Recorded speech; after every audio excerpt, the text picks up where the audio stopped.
Right, we are here just in front of the Gaba at Brisbane for yet again for another episode of Diaries from Down Under. So, what to make of this day? The day two of the third test between India and Australia have just ended.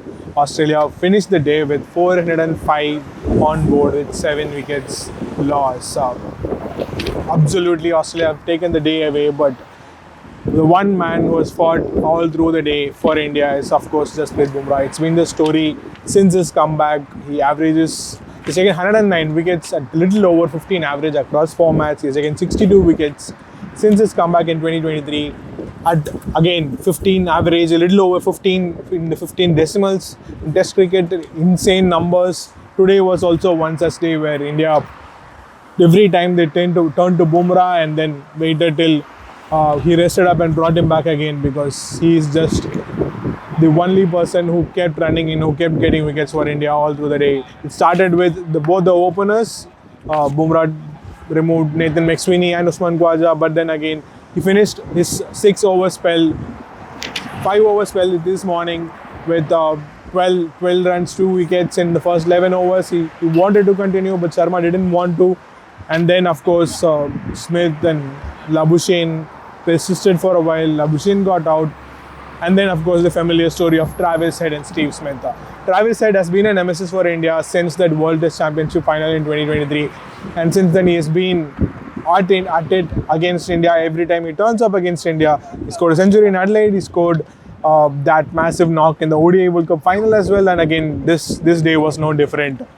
He smashed 150 runs, 152 not out, and by the time he was done, he had not just positioned Australia in the strength, but also helped Steve Smith, who has been on a drought. The century was not coming for him.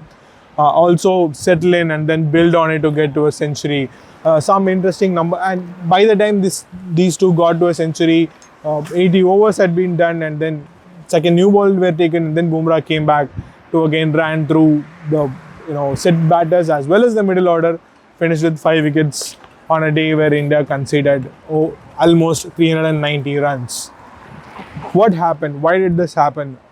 Now, let's first things first. Akashdeep bowled really well. With little luck, he could have had 3 or 4 wickets, but he was not able to get those wickets.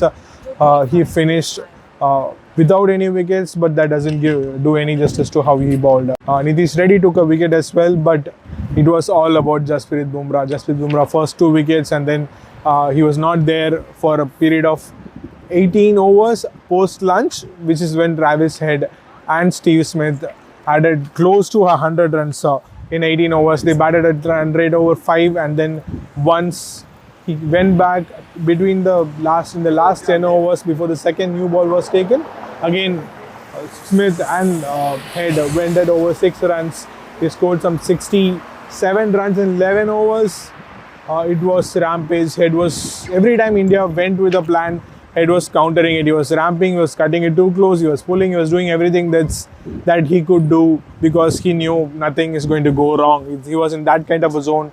And what India did wrong was they chased the ball. Every time Travis hit a shot, Rohit Sharma put a fielder there. Every time, if he plays a ramp shot, they pulled back, bowled fuller, then he played a cover drive. They moved the fielders accordingly, and Head made the most out of it. When Mohan Mokal, the bowling coach, was asked about it, he said that's something they would want to discuss, they would want to correct as well, whether to persist and execute the plans they had made for Head.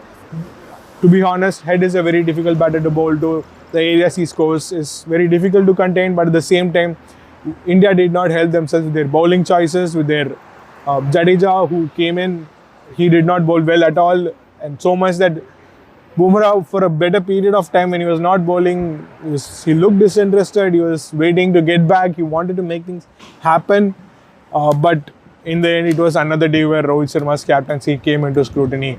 Whether it's bowling changes or field placements, Rohit Sharma was just not at his best. He has not been for a while now, and it's costing India. Whether it will cost India in Gaba or not, one will have to wait and watch, because there is a massive focus for rain on day 3 and day 4 as well. India would be praying for rain, honestly, because a draw here would be the best result for India to take it from here to Melbourne and set it up in Sydney as well. But if rain stays away, if Australia gets to bowl on this pitch, expect Australia to come out all guns blazing. They're still batting, by the way. Alex Carey is closing in on a half century, and they could still build on another 50 or 70 runs, which India would not want. But what happens tomorrow, what happens on Monday, one will have to wait and see. Depends on whether the rain stay away or not. If rain stay away, it will be very hard for India to come back. Australia might just have batted them out of the match and maybe the series. Whether rain will come back or not, whether India will bat better than Australia did, we'll be here. We'll be bringing you all the updates on the TNAE socials, YouTube media, as well as our print and online editions as well. Until then, this is Gomesh signing off. Thank you for watching.